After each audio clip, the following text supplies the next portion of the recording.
बीते 100 वर्षों में आई ये सबसे बड़ी महामारी है, त्रासदी है। इस तरह की महामारी आधुनिक विश्व ने न देखी थी न अनुभव की थी। इतनी बड़ी वैश्विक महामारी से हमारा देश कई मोर्चों पर एक साथ लड़ा है।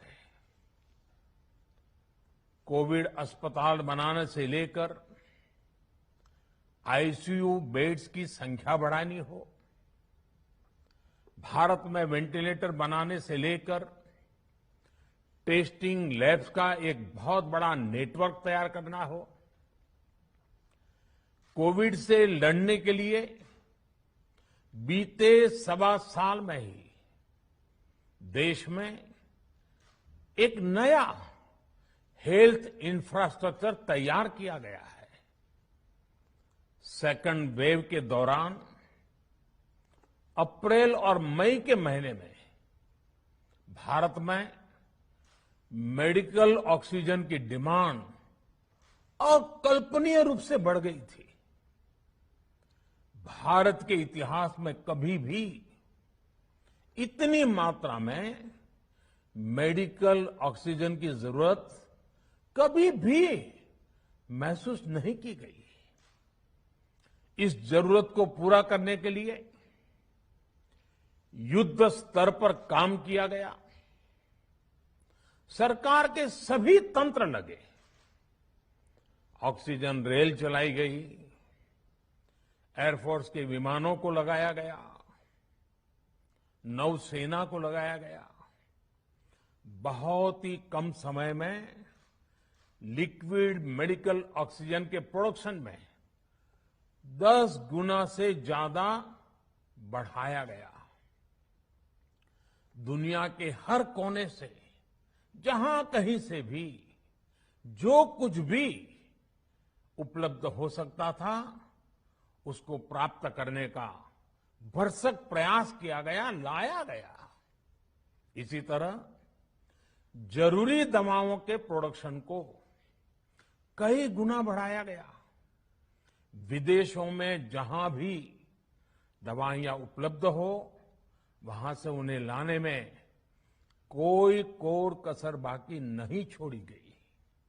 साथियों, कोरोना जैसे अदृश्य और रूप बदलने वाले दुश्मन के खिलाफ लड़ाई में सबसे प्रभावी हथियार कोविड प्रोटोकॉल है।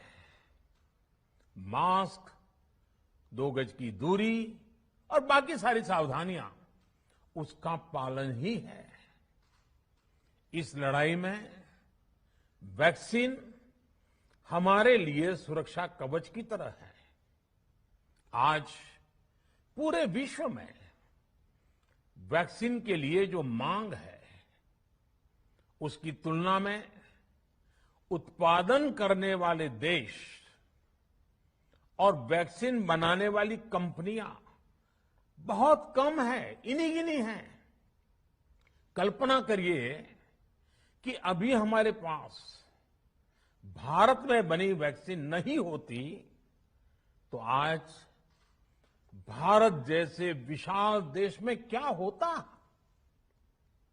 आप पिछले 50-60 साल का इतिहास देखेंगे तो पता चलेगा कि भारत को विदेशों से वैक्सीन प्राप्त करने में दशकों लग जाते थे। विदेशों में वैक्सीन का काम पूरा हो जाता था, तब भी हमारे देश में वैक्सीनेशन का काम शुरू भी नहीं हो पाता था। पोलियो की वैक्सीन हो, स्मॉल पॉक्स, जहां गांव में हम उसको चेचक कहते हैं, चेचक की वैक्सीन हो, हेपेटाइटिस बी की वैक्सीन हो, इनके लिए देशवासियों ने दशकों तक इंतजार किया था। जब 2014 में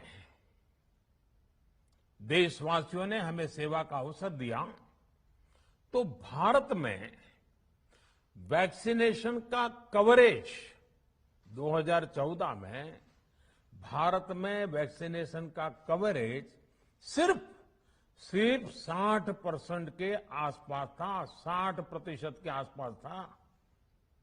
और हमारी दृष्टि में ये बहुत चिंता की बात थी। जिस रफ्तार से भारत का टीकाकरण कार्यक्रम चल रहा था, उस रफ्तार से देश को 100% टीकाकरण कवरेज का लक्ष्य हासिल करने में करीब करीब 40 साल लग जाते हैं।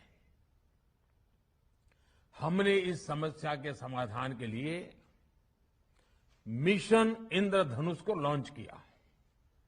हमने तय किया कि मिशन इंद्रधनुष के माध्यम से युद्ध स्तर पर वैक्सीनेशन किया जाएगा और देश में जिसको भी वैक्सीनेशन की जरूरत है उसे वैक्सीन देने का प्रयास होगा। हमने मिशन मोड में काम किया और सिर्फ 5-6 साल में ही वैक्सीनेशन कवरेज 60% से बढ़कर 90% से भी ज्यादा हो गई। 60 से 90, यानी हमने वैक्सीनेशन की स्पीड भी बढ़ाई और दायरा भी बढ़ाया। हमने बच्चों को कई जानलेवा बीमारियों से बचाने के लिए कई नए टीकों का भी भारत के टीकाकरण अभियान का हिस्सा बना दिया। हमने इसलिए किया क्योंकि हमें हमारे देश के बच्चों की चिंता थी।